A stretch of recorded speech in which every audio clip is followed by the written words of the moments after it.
Hello everyone, आप सभी का हमारे इस डिजिटल प्लेटफॉर्म पे स्वागत है। आज हम मैथमेटिकल फिजिक्स का ये बहुत ही इंपॉर्टेंट टॉपिक कॉम्प्लेक्स एनालिसिस, जिसका लेक्चर सीरीज हम लोग स्टार्ट कर रहे हैं, उसका लेक्चर नंबर फर्स्ट स्टार्ट करते हैं, जिसमें हम लोग ये जो दिए गए आपके पास सभी टॉपिक हैं, इनको हम लोग कवर करेंगे। चलो स्टार्ट करते हैं। सबसे पहले हम ये समझ लेते हैं कि हमें कॉम्प्लेक्स नंबर की ज़रूरत क्यों पड़ी। तो इसका मतलब हमारे पास एक नंबर सिस्टम था, राइट। उसमें कुछ लिमिटेशन रही होगी। मान लो कोई इक्वेशन हम लोग सॉल्व करना चाह रहे हैं, इसका मतलब उस सिस्टम के अंदर उनको सॉल्व करना पॉसिबल नहीं रहा होगा, इसलिए हमें एक अनदर नंबर सिस्टम की जरूरत पड़ती है। तो वो लिमिटेशन क्या है उसको पहले समझ लेते हैं, राइट। तो देखिए, सबसे पहले in the system of real number,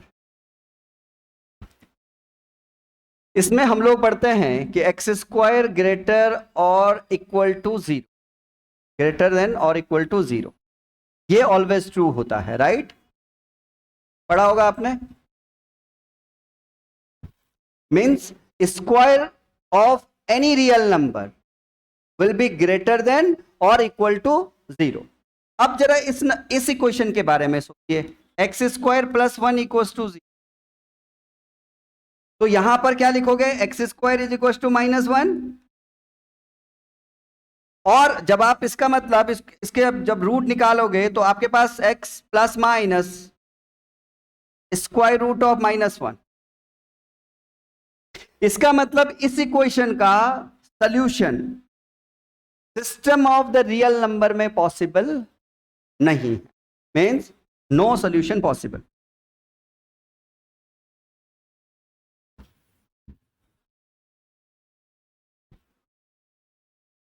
no solution possible in the system of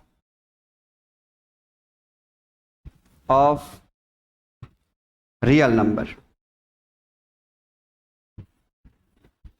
और यहां पर ध्यान दीजिएगा, इसका मतलब square root of any negative real number वो आपका रियल नंबर सिस्टम में एग्जिस्ट नहीं करता।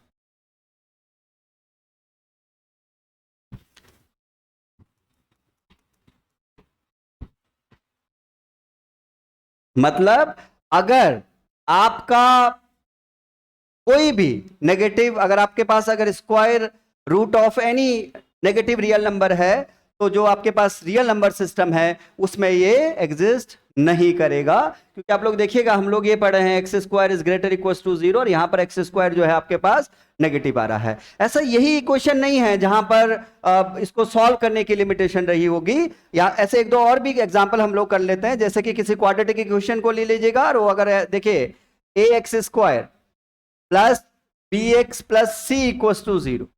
अब इसके सोल्यूशन को देखिए, क्या बनेगा? x is equal to minus b plus minus b square minus four a c, और अपॉन में क्या जाएगा? Square root of b square minus four a c upon twice of a. जहां पर जो ये टर्म है b square minus four a c, इसको हम लोग बोलते हैं डिस्क्रिमिनेंट फैक्टर, ओके। तो ये डी है। इस डी के दो पॉसिबिलिटीज हैं। जैसे क्या हो सकता है कि या तो डी आपके पास ग्रेटर इक्वल टू जीरो हो जाए, या ये डी आपके पास लेस देन जीरो है। अगर D greater equal to zero है तो आपके पास ये क्या जाएगा? Square root of positive real number. तो उसमें आपके पास जो रूट्स हैं वो क्या मिल जाएंगे? रियल रूट्स मिलेंगे। यहां पर आपके पास रियल रूट्स होंगे। लेकिन जैसे ही आप इस ऐसी कंडीशन अगर आपके पास है, ऐसा केस अगर आपके पास है, इसका मतलब अगर ये वैल्यू अगर नेगेटिव आ रहा है तो क्या हो जाएगा? बोलो फिर से वही, ये जो स्क्वायर रूट है वो क्या बन जाएगा? नेगेटिव नंबर का स्क्वायर रूट। तो अगर वो रियल नंबर में क्या है? एग्जिस्ट ही नहीं करता। इसका मतलब जो ये रूट है, इसका मतलब ये कोई भी रियल सोल्यूशन पॉसिबल नहीं है, या no solution possible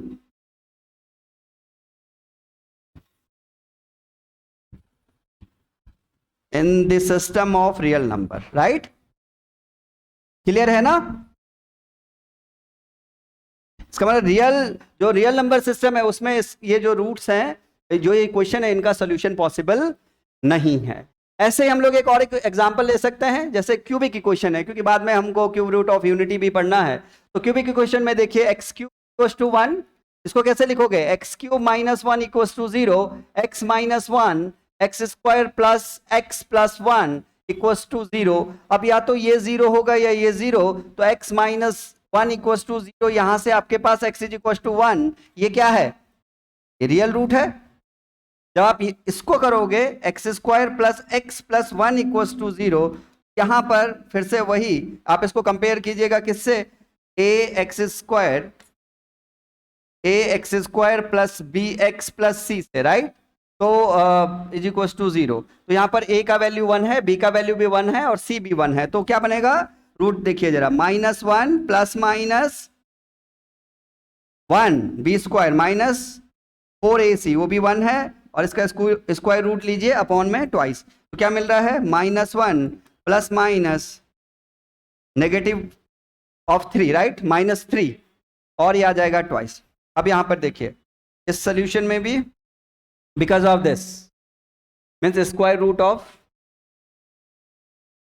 negative real number ये इन्वॉल्व है, तो इसका मतलब इसका रियल सोल्यूशन पॉसिबल नहीं है। इसका मतलब कि रियल नंबर सिस्टम जो है उसमें इसका सोल्यूशन पॉसिबल नहीं है, इसीलिए हमें क्या है? किसी अनदर नंबर की रिक्वायरमेंट है, अनदर नंबर की जरूरत पड़ती है। ठीक है, तो कुछ पॉइंट्स आप लोग पहले लिख लीजिएगा, इनको थोड़ा समझ भी लीजिएगा। The square root of a negative real number does not exist in the real number system, ये तो हम लोग देख ही चुके हैं, राइट? अब to deal with the square root of negative numbers, mathematician introduce a systematic notation।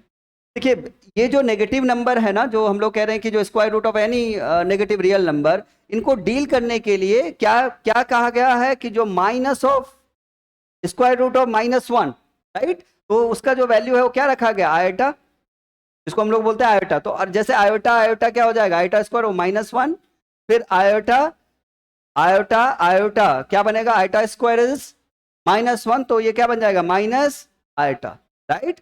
और इन्हीं नंबर को आगे हम लोग इन्हीं के आधार पर जो है डेवलपमेंट किया गया एक नया नंबर सिस्टम का, जिसको हम लोग कॉम्प्लेक्स नंबर कहते हैं, right? This notation led to the development of a new number system known as the complex number. अब एक बात समझिए, मान लो कोई भी जो आप मतलब सॉल्व कर रहे हो कोई इक्वेशन, और उसका जो सोल्यूशन है, अगर उस सोल्यूशन में square root of negative real number involve हो रहा है, फिर से रिपीट कर रहा हूं, कोई भी ऐसा सोल्यूशन है जिसमें क्या हो रहा है? Square root of negative real number involve हो रहा होगा, वो रूट आपका जो रियल नंबर सिस्टम है उसमें एग्जिस्ट नहीं करता। उस रूट को हम लोग बोलते हैं कॉम्प्लेक्स रूट या इमेजिनरी रूट। कुछ लोग इमेजिनरी भी बोलते हैं, वैसे उसको कहते हैं कॉम्प्लेक्स रूट। ये पॉइंट हमने लिखा भी है। The solution of an equation that contains the imaginary unit means iota is equal to square root of -1 is called the complex solution. तो क्या बोलेंगे? Complex solution. क्लियर है यहां तक? आगे बढ़ते हैं। Standard representation of complex number. तो जो कॉम्प्लेक्स नंबर है, अब जो नीड है वो हमें पता लग गया। अब हम लोग कॉम्प्लेक्स नंबर को पढ़ते हैं आगे कि कॉम्प्लेक्स नंबर है तो उसका रिप्रेजेंटेशन क्या है। तो अलग अलग फॉर्म में, अभी हम लोग डायरेक्ट फॉर्म देख लेते हैं, फॉर्म को समझ लेते हैं। सबसे पहले हम लोग कार्टेशियन और रेक्टेंगुलर फॉर्म के बारे में बात करते हैं। तो देखिए जो z है वो आप देखते हो a प्लस आइटा b, ये जो है कार्टेशियन और रेक्टेंगुलर फॉर्म है, राइट? यहां पर जो a है वो क्या है? This is called the real part of complex number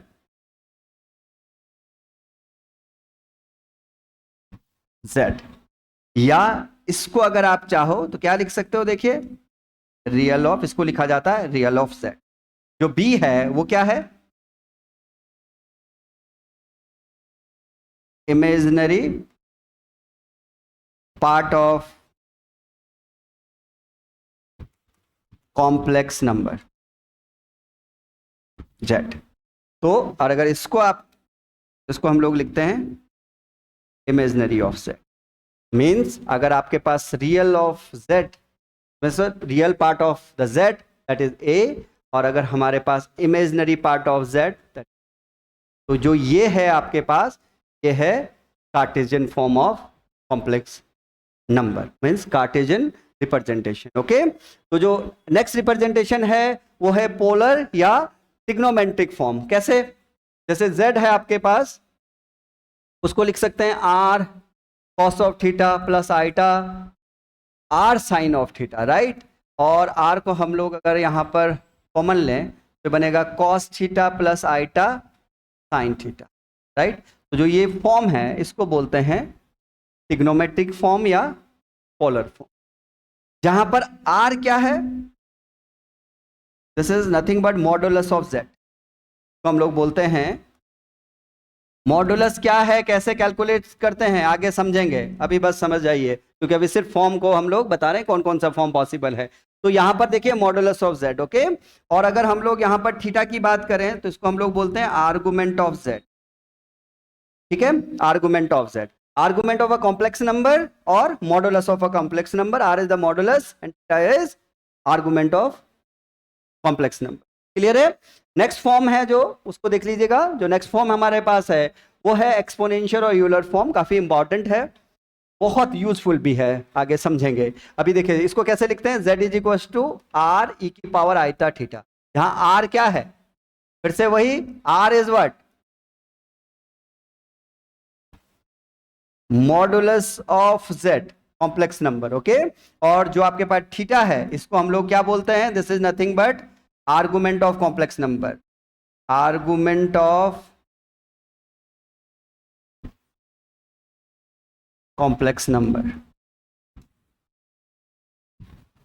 ठीक है। तो एक मॉडुलस ऑफ z है और एक आर्गुमेंट ऑफ z है। तो ये आपके पास यूलर फॉर्म है, काफी इंपॉर्टेंट है। आगे जब आप इसका यूज करोगे और देखोगे फिर आप ये भी देख पाओगे कि ये हमारे पास जब मल्टीप्लिकेशन और डिवीजन होता है ना, तो ये फॉर्म बहुत यूजफुल होता है। आप चाहो तो इसको की नोट करके भी लिख सकते हो, राइट। जैसे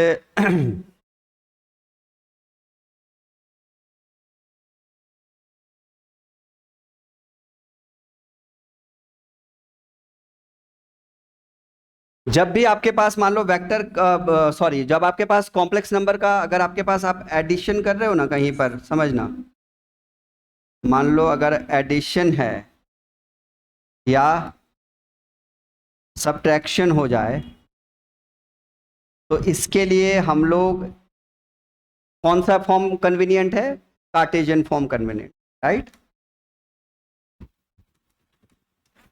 कार्टेशियन फॉर्म कन्वीनियंट। और अगर मल्टीप्लिकेशन है और या डिवीजन हो, तो इसके लिए जो कन्वीनियंट फॉर्म होती है ना, वो कौन सी होती है, यूलर फॉर्म है, exponential form, right, Euler's form. Means अगर आपके पास कॉम्प्लेक्स नंबर का आपने ऐड या सब्ट्रैक्शन करना है तो आप कार्टेशियन फॉर्म को यूज करें, और अगर मल्टीप्लिकेशन और डिवीजन करना है तो हम लोग यूलर फॉर्म का यूज करते हैं, क्योंकि ये जो फॉर्म है ये काफ़ी कन्वीनियंट हो जाता है, बहुत ईजी हो जाता है कैलकुलेशन, तो इसको थोड़ा ध्यान रखें, ओके। तो ये है standard representation of complex number. आप समझते हैं Euler's formula and De Moivre theorem को। कि यूलर फॉर्मूला क्या है, देखो यूलर फॉर्मूला जो है कॉम्प्लेक्स एनालिसिस में एक बहुत ही फंडामेंटल रिजल्ट देता है, और ये कनेक्ट करता है एक्सपोनेंशियल फंक्शन और ट्रिग्नोमेट्रिक फंक्शन को, राइट। इसलिए ये बहुत ही फंडामेंटल फॉर्मूला है, और बहुत बहुत बेहतर जो इसका जो रोल है वो पूरा कॉम्प्लेक्स एनालिसिस में है। सबसे पहले अगर आप लोग इसको समझोगे कि ये जो फॉर्मूला है ये कहाँ से आया, तो आप लोगों ने पढ़ा होगा पावर सीरीज एक्सपेंशन। जब हम किसी भी एक्सपोनेंशियल का जब हम पावर सीरीज एक्सपेंशन करेंगे, तो वहां से जब हम उसके इवन पावर और ऑड पावर को स्प्लिट करेंगे अलग अलग, तो आपको क्या मिलता है, यूलर्स फॉर्मूला मिलता है। मैं वहीं से उसको डिराइव करने की कोशिश करता हूं, जरा देखिए। जैसे आपके पास है लेट्स सपोज ई की पावर आइटा थीटा, राइट। अब ये इसका आप लोग क्या कीजिएगा, पावर सीरीज एक्सपेंशन कीजिएगा। जैसे आप इसका पावर सीरीज एक्सपेंशन करोगे, जितने भी हम लोग जैसे भी जो हम लोग सीरीज के फॉर्मूले पढ़ते हैं ना जनरली, ई की power x, sine x, cos x, ये सभी क्या है, पावर सीरीज एक्सपेंशन है। आगे समझेंगे हमारे लेक्चर में, जब जिस लेक्चर में ये होगा उसमें हम लोग इसको कवर करेंगे, ठीक है ना। तो यहाँ पर देखिए ई की पावर आइटा थीटा क्या बनेगा, 1 प्लस ई की power x means 1 plus x, तो बनेगा iota theta plus x square, so iota theta का whole square by factorial 2 plus iota theta का whole cube by factorial 3, right, plus and so on. अब अगर आप इसमें क्या करोगे, देखिए अब आप स्प्लिट कीजिएगा इसको किसमें, even power and odd power में। तो यहां पर क्या मिलेगा जरा देखिए, 1 ये बनेगा आइटा स्क्वायर माइनस, तो बनेगा थीटा स्क्वायर बाई फैक्टोरियल 2, फिर आ जाएगा प्लस, क्योंकि आइटा की पावर 4 देखना है ना अब आपको इसके बाद, क्योंकि इवन पावर में आइटा 4 आएगा तो क्या आ जाएगा, iota square minus 1, iota square minus minus का प्लस आ जाएगा, क्या बनेगा, थीटा 4 मतलब थीटा की power 4 over factorial 4 then minus this one, और आइटा को ले लीजिएगा कॉमन, तो प्लस आइटा, अब थीटा यहाँ पर थीटा रखिए, फिर क्यूब में क्या जाएगा, माइनस आइटा आपने कॉमन ले लिया, थीटा क्यूब बाई फैक्टोरियल 3, फिर plus theta 5 by factorial 5 minus, तो आप देखिएगा ये जो सीरीज है ये किसका है, कॉस थीटा का सीरीज एक्सपेंशन है, और यहां पर आइटा ये आपके पास साइन थीटा। तो जो यूलर्स फॉर्मूला है वो ये है, ई की power iota theta is equals to cos theta plus iota sine theta. देखिए ये इसीलिए ये एक बहुत ही फंडामेंटल फॉर्मूला है कॉम्प्लेक्स एनालिसिस में, बिकॉज आप एक्सपोनेंशियल और ट्रिग्नोमेट्रिक फंक्शन को कनेक्ट कर रहा है, और वो भी देखो इमेजिनरी आइटा भी इसमें इंक्लूडेड है। अब यहां पर समझना, जैसे 4 theta is equal to pi, okay, 4 theta is equal to pi क्या बनेगा, ई की power iota pi cos pi minus 1 iota sine pi sine n pi, को भी आप लोग कहीं पे नोट कर लीजिएगा। कभी भी जब आपके पास कॉस एन पाई होता है तो -1 की पावर एन, और अगर आपके पास साइन एन पाई है, आपके पास अगर साइन एन पाई है तो साइन एन पाई का वैल्यू कितना बनेगा, sine n pi is equal to 0, जहां पर एन आपके पास क्या बन सकता है, 0 1 2 3 4, राइट। तो वैसे आप लोग इसमें रख सकते हो। तो अगर बाई द 2 पाई हो जाएगा तो माइनस वो प्लस हो जाएगा, तो यहाँ पर कॉस एन पाई है, ठीक है ना। ये जो चीजें लिखवाते हैं ना ये आप लोग नोट करते रहिए, ताकि बाद में आप लोग डायरेक्ट इसको लगा सके, बार बार ये ना बताना पड़ जाए, ठीक है। चलिए, तो यहाँ पर ई की power iota pi is equal to -1, ये हो जाएगा 0, और यहाँ से आप लिखते हो ई की power iota pi plus 1 equals to 0। अब आप देखिए कि इसको बोलते हैं, this is called Euler's identity. इसी को हम लोग यूलर्स आइडेंटिटी बोलते हैं। आप देखिएगा कि ये 5 पैरामीटर को कनेक्ट कर रहा होगा। देखिए कौन कौन सा, जैसे एक एक्सपोनेंशियल हो गया, पाई आयटा 0, इसीलिए इसका इंपॉर्टेंस बहुत ज़्यादा है। आगे हम पूरे मैथमेटिक्स में जब भी हम लोग इसको यूज करते हैं तो ये बहुत बहुत फंडामेंटल आइडेंटिटी, राइट। तो इसीलिए यूलर फॉर्मूला बहुत बड़ा रोल रखता है कॉम्प्लेक्स एनालिसिस, ठीक है। अब देखिए डे मोइर थ्योरम को देखते हैं। डे मोइर थ्योरम के लिए जैसे अभी हम लोगों ने देखा कि फ्रॉम यूलर्स फॉर्मूला,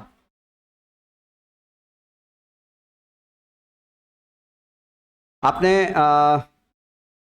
ई की power iota theta is equal to क्या होता है, cos theta plus iota sine, right.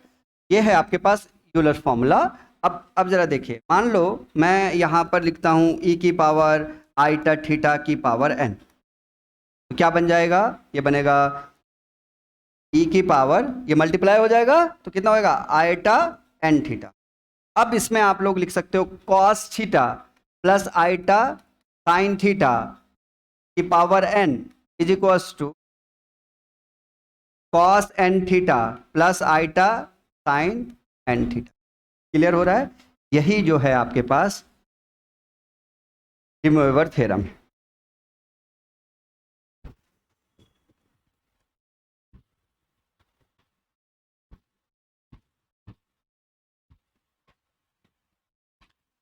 ठीक है, ये जो है आपके पास क्या है, de Moivre थ्योरम। अब एक बात ध्यान रखिएगा, यहां पर एक चीज को नोट कीजिएगा, जो n है वो इंटीजर है, n is equals to integer, positive भी हो सकता है या नेगेटिव इंटीजर। ठीक है, अब समझिए, अभी अगर जब इसकी वैल्यू इंटीजर है, ध्यान दीजिए यहां पर, अगर इसकी वैल्यू इंटीजर है तो इंटीजर होने का मतलब कि इसके पास एक ही वैल्यू होगा, मतलब अगर cos एंड थीटा मान लो जो भी है 2 3 4, तो इसकी वैल्यू कुछ फिक्स होगी। इसका मतलब जब ये इंटीजर है तो इसका वैल्यू जो है वो सिंगल वैल्यूड मिलेगा। लेकिन अगर ये इंटीजर नहीं है, जरा समझना, if exponent is a rational number, that means क्या है, p बाई क्यू, जहां p और q इंटीजर्स, तो p बाई क्यू है। लेट सपोज, तो अगर हम लोग यहां पर देखें अब, तो क्या बनेगा, cos theta iota sine theta, e की पावर आइटा थीटा कैसे लिखेंगे, यहां पर क्या करें, p बाई क्यू कर सकते हैं। इसी को जरा ध्यान से समझना, ये बनेगा cos theta plus iota sine theta, और पावर हो जाएगा p, क्या इसको ऐसा लिख सकते हैं, 1 बाई क्यू। अब ये क्या बनेगा, ये बनेगा cos p theta plus iota sine p theta. Clear है, और क्या इसको लिख सकते हैं, 1 बाई क्यू। तो आप ध्यान रखिएगा, जब हम लोग इसको लिख रहे हैं ना ऐसा, तो ये इस पे देखिए, यहां पर क्या है, this gives q different roots। देखिए, जब आपने जो एक्सपोनेंट है वो क्या बना, रेशनल, अब रेशनल नंबर है तो आपके पास अब जो ये वैल्यू है, अब ये सिंगल वैल्यूड नहीं है, क्या है, मल्टी वैल्यूड है। और जितना आप जो भी आपके पास यहां होगा उतने ही डिफरेंट रूट्स होंगे, राइट। आउट ऑफ, एक और ध्यान रखिए, out of two roots one will be cos p theta plus iota sine p theta. उनमें से जो आपके पास क्यू रूट्स होंगे उनमें से एक रूट, यहां पर एक चीज को और नोट कीजिएगा, इसका मतलब अभी हाल फिलहाल हम लोग इतना समझे हैं, हालांकि अब एक एग्जांपल ले लेंगे कि अगर n आपके पास इंटीजर है, अगर n आपके पास इंटीजर है, तो इसका मतलब ये जो देगा आपके पास, ये क्या देगा, सिंगल वैल्यूड है फिर, अरे क्लियर है। और अगर n आपके पास क्या हो गया, मान लो अगर ये एक्सपोनेंट अगर आपके पास रेशनल है तो क्या हो जाएगा फिर, ये मल्टी वैल्यूड फंक्शन की तरह होगा, फिर मतलब मल्टी वैल्यूड होगा, राइट। ठीक है, तो जैसे इसमें कितने रूट्स पॉसिबल हैं, क्यू रूट पॉसिबल, क्लियर है। एक बात का ध्यान रखिए कि e की पावर आइटा थीटा, जितने भी ये रूट होंगे ये कहां लाई करेंगे, किसी एक सर्कल में लाई करेंगे। क्यों, देखिए, जो ये आपने यहां पर जिसको आप बता रहे हो ना, जैसे ये है, तो इसको अगर बाय द वे मान लो ये रूट्स जो हैं, क्योंकि ये क्या बनेंगे, रूट्स बनेंगे इसके, तो अगर आप लोग देखोगे तो क्या बनेगा, e की पावर क्या लिखा जा सकता है, आइटा थीटा। क्लियर है, और का कितना है, इसको मैं लिख रहा हूं e की पावर आइटा p थीटा, और ये बना 1 बाई क्यू, और ये बना है e की power iota p theta by. अब अगर आप इसका मॉडुलस लोगे e की पावर आइटा थीटा, तो इसका मॉड कितना बनता है, 1। तो अगर आप इसका भी मॉड लोगे तो कितना बनेगा, 1। इसका मतलब जितने भी ये रूट्स हैं वो कहाँ लाई करेंगे, किसी यूनिट सर्कल में लाई करेंगे जिसका रेडियस 1 होगा, और उसका जो सेंटर है वो 0 0 है, ओरिजिन पर सेंटर होगा, मतलब उसका रेडियस जो है 1 यूनिट का होगा, और उस पर ये इक्वली स्पेस्ड होंगे। क्योंकि क्यू का वैल्यू जो है आप लोग क्या लोगे, जैसे क्यू का वैल्यू आप लोग ले रहे हो, तो यहां पर क्या वैल्यू लिया जा सकता है, जैसे मान लो अगर ये 3 होता तो क्या क्या ले सकते थे, कोई भी 3, जैसे 0 1 और 2 ले सकते हैं, या कोई 1 2 3 ले लें, पर क्या होता कि वो 3 रूट को, तो उनमें से क्या होगा, जो ये होगा वो उसका एक रूट जरूर होगा। जैसे एग्जाम्पल से समझते हैं, मान लो एक एग्जांपल लेते हैं हम लोग, बाद में भी एग्जांपल मतलब हम लोग क्यूब रूट ऑफ यूनिटी ले लेते हैं, राइट, क्योंकि बात के लिए भी ठीक रहेगा। So x cube is equal to 1। 1 को क्या लिख सकते हैं जरा बताइए? जेड, सॉरी एक्स क्यूब नहीं, जेड क्यूब। तो z cube is equal to this, क्या लिखेंगे? ई की पावर आइटा 2n पाई कर सकते हैं। अब अगर हम लोग z यहां से लिखें तो कितना बनेगा? ई की पावर आइटा 2n पाई की पावर 1 बाई, यहां से आप लोग देखिएगा ई की पावर। अब ये जो है इसका मतलब आपके पास 3 डिफरेंट रूट्स होंगे जो कि n इज इक्वल टू 0, 1 और 2 के कॉरस्पॉन्डिंग, या 1 2 3 के कॉरस्पॉन्डिंग। ठीक है, तो अब यहां पर कितने रूट्स होंगे? 3 डिफरेंट रूट्स हैं, जिनमें से एक रूट ये खुद है। जैसे आप चाहो तो चेक कर सकते हो, जैसे इसको लिखोगे cos 2n pi plus iota sine 2n pi, और ये हो जाएगा 1/3। क्लियर है? तो यहां पर कैसे लिखोगे? ये बनेगा cos 2n pi by 3 plus iota sine 2n pi by, आप देखोगे तो इसमें से जो n की वैल्यू है, n इज इक्वल टू क्या होगा? देखो n is equal to 4, n is equal to 0, क्योंकि n की वैल्यू, क्योंकि 3 डिफरेंट रूट होने हैं, तो n इज इक्वल टू 0। आपके पास क्या मिलेगा बताइए? z इज इक्वल टू कितना है? cos 0 1, क्योंकि क्या बनेगा? cos 0 sin 0 0, n 0 रखोगे तो ये 1 आ गया। तो ये देखो, ये रियल रूट्स मिल गया।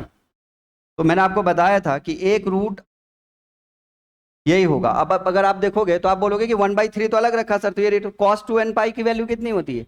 +1। sin 2n पाई का वैल्यू कितना है? 0। ये ऑलवेज 1 होगा, तो एक रूट यही नहीं आ गया। देखो ना, आप n 0 रख रहे हो तब भी तो 1 ही मिल रहा है। इसको भी अगर आप उठा के रखोगे तो क्या है? 1 है। और अगर आप क्या करोगे? n इज इक्वल टू 1 रखोगे तो z का वैल्यू कितना बनेगा? cos 2π/3। cos 2π/3 का वैल्यू कितना है? cos 2π/3 आपके पास मिलेगा -1/2 प्लस आइटा, क्योंकि साइन 2π/3 कितना बनेगा? √3/, और अगर आप n2 रखोगे तो कितना आ जाएगा? z cos 2 रखिए 4π/3, वो भी कितना बनेगा? -1/2, और आपके पास साइन 4π, तो कितना बनेगा? माइनस आइटा √3/2, क्योंकि साइन 4π/3, राइट। तो क्या लिखोगे आप? पाई प्लस π/3 ना, तो वहां पे क्या होगा? नेगेटिव होगा। ये कितना बन रहा है? मतलब क्योंकि 2 रखोगे तो ये 4π/3 बनेगा, तो आपके पास ये वैल्यू आ गया। ठीक है ना? तो आप देख रहे हो कि जो एक रूट तो रियल है, पर ये रूट क्या है? Complex root. तो आपके पास जैसे ही इसीलिए मैंने आपको यहां पर बोला था कि जब कभी भी हम लोग क्या पढ़ रहे होते हैं?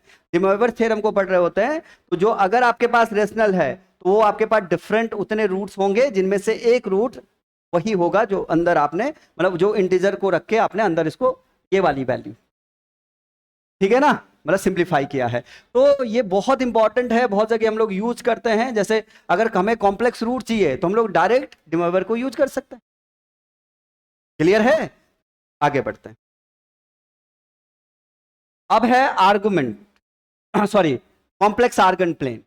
कॉम्प्लेक्स आर्गन प्लेन क्या है, सबसे पहले समझ लेते हैं। Complex Argand plane actually 2 dimension representation है, और जो रिप्रेजेंट किया गया first by the Robert Argand in 1806 में, ये एक ज्योमेट्रिकल रिप्रेजेंटेशन है, राइट। मतलब जैसे कि हम लोग एक जो रियल एक्सिस है, अगर हम लोग इसको रियल एक्सिस ले लें और जो वर्टिकल है उसको क्या ले लें, जैसे हॉरिजॉन्टल लाइन को क्या ले लें? रियल एक्सिस ले लें, और वर्टिकल लाइन को क्या ले लें? इमेजिनरी एक्सिस ले रहे हैं। तो अगर एक कॉम्प्लेक्स नंबर अगर हमें इस 2 डायमेंशन स्पेस में रिप्रेजेंट करना है तो उसको हम लोग रिप्रेजेंट करते हैं, कैसे करते हैं? एज अ पॉइंट रिप्रेजेंट करते हैं। यही आर्गन, रॉबर्ट आर्गन ने बताया है, और यही उसका एक ज्योमेट्रिकल रिप्रेजेंटेशन है। एक चीज और है कि किसी भी कॉम्प्लेक्स नंबर को अगर आर्गन प्लेन में कोई कॉम्प्लेक्स नंबर आपने रिप्रेजेंट किया, लेट्स सपोज ये आपके पास, तो क्या ये वेक्टर है? मींस क्या हम इसको एज अ वेक्टर मान लें? प्रश्न ये है। तो देखिए एक लाइन आप लोग यहां पर नोट कीजिएगा, complex number can be represent as a vector in the Argand plane. क्यों हम लोग ऐसा कह रहे हैं? जरा देखिए, मान लो ये है वो एक कॉम्प्लेक्स नंबर, राइट। अब एक बात बताइए, इस कॉम्प्लेक्स नंबर का, अब ये आप हटा दीजिए, जो z है उसका मॉडुलस, मुझे क्योंकि थोड़ा सा अभी आप लोगों ने मॉडुलस अभी आगे आप डिटेल में पढ़ोगे, पर आई होप कितना आपको पता होगा कि z a plus iota b है। तो z a plus iota b है, तो इसका मॉड क्या बनता है? इसका मॉड बनता है imaginary square plus sorry real का स्क्वायर प्लस इमेजिनरी का स्क्वायर और रूट ऑफ दिस। अब मैं क्या कर रहा हूं? डिस्टेंस निकाल रहा हूं उसी z का, इसी आर्गन प्लेन में फ्रॉम द ओरिजिन। अब जब ओरिजिन से मैं डिस्टेंस निकालूंगा तो कितना बनेगा? Distance of that z from the origin is what? बोलो क्या हो जाएगा? वो भी क्या बनेगा? r is equal to a square plus b square का। इसका मतलब कि distance of z from the origin is equal to what? The modulus of complex number z। अब अगर मैं इस थीटा की बात करूं, ये थीटा क्या दिखाता है? तो जो इसका आर्गुमेंट ऑफ z है, इसका जो आर्गुमेंट ऑफ z है वो भी क्या है? tan inverse b by a, means imaginary upon real, right? Imaginary part upon real part. तो ये भी क्या शो करता है?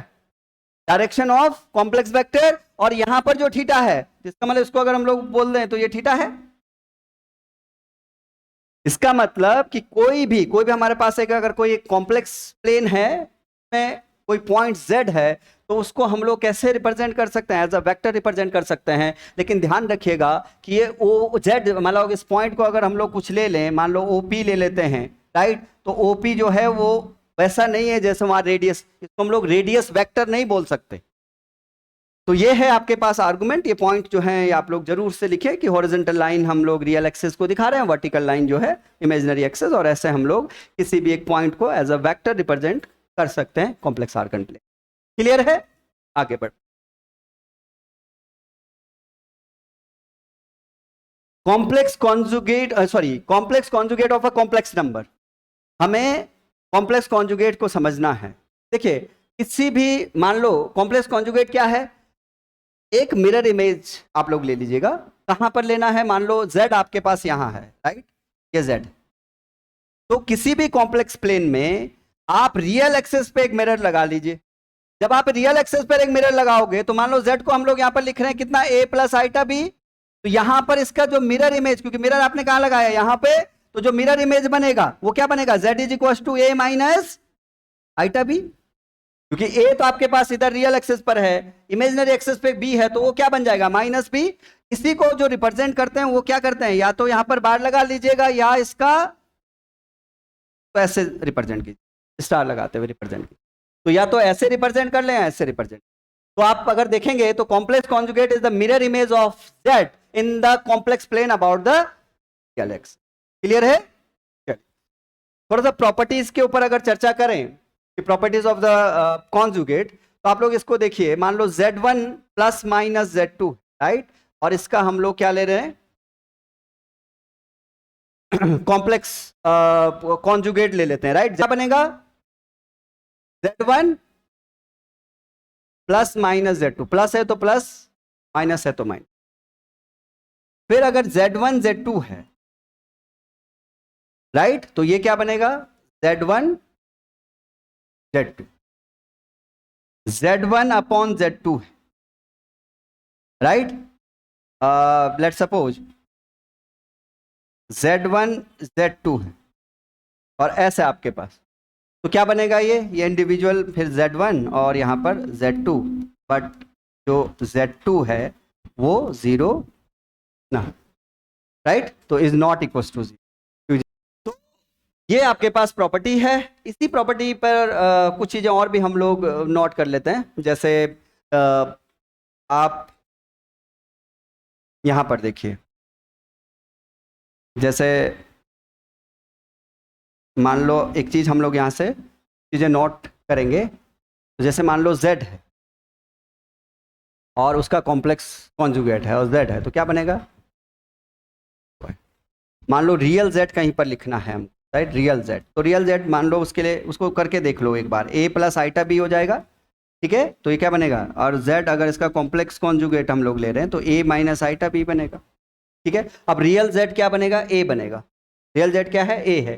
तो अगर वो ए है तो आपके पास जैसे आप इसको कैसे लिखना चाहोगे, तो जेड प्लस जेड बार कर लो, बनेगा जेड प्लस जेड बार। अब जेड प्लस जेड बार तो आप लोग कर लिए, राइट, या कॉम्प्लेक्स ऐसे दिखा दो, कॉम्प्लेक्स कॉन्जुगेट को। तो ये जब आप ऐड कर रहे हो तो ट्वाइस ए हो जा रहा है, इसका मतलब इसको क्या कर दो, आपको ए चाहिए, रियल ऑफ जेड क्या है, वो तो ए है, तो ट्वाइस कर लो, ठीक है।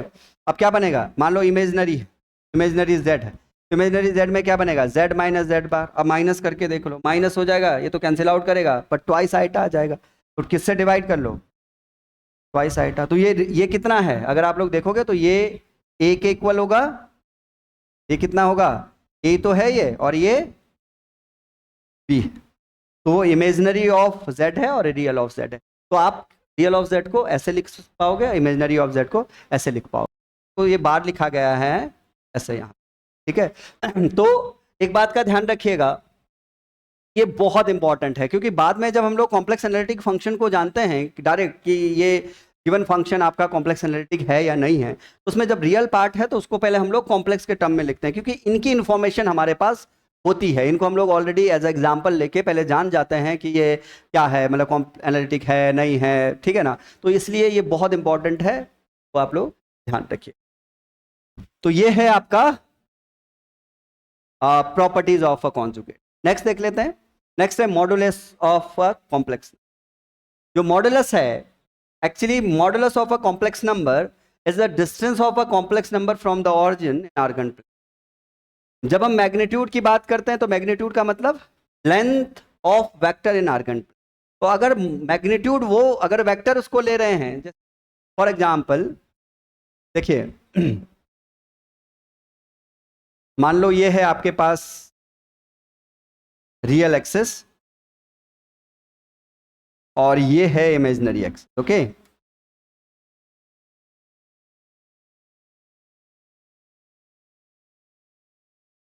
और यहां पर ये है कोई कॉम्प्लेक्स नंबर, तो हमने क्या किया, कैसे रिप्रेजेंट करना है, यहां से आप एज अ वेक्टर ऐसे दिखा।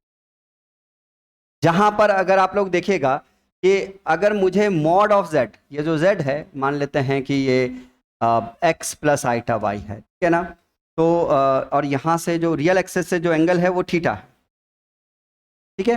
तो अगर हम लोग मॉडुलस ऑफ जेड की बात करेंगे तो ये क्या है, दैट मीन्स हम लोग कह सकते हैं या तो लेंथ,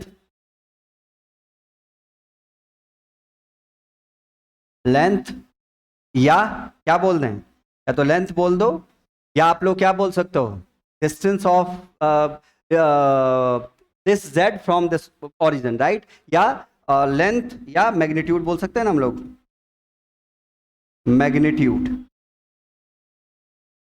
ठीक है, of vector in complex plane.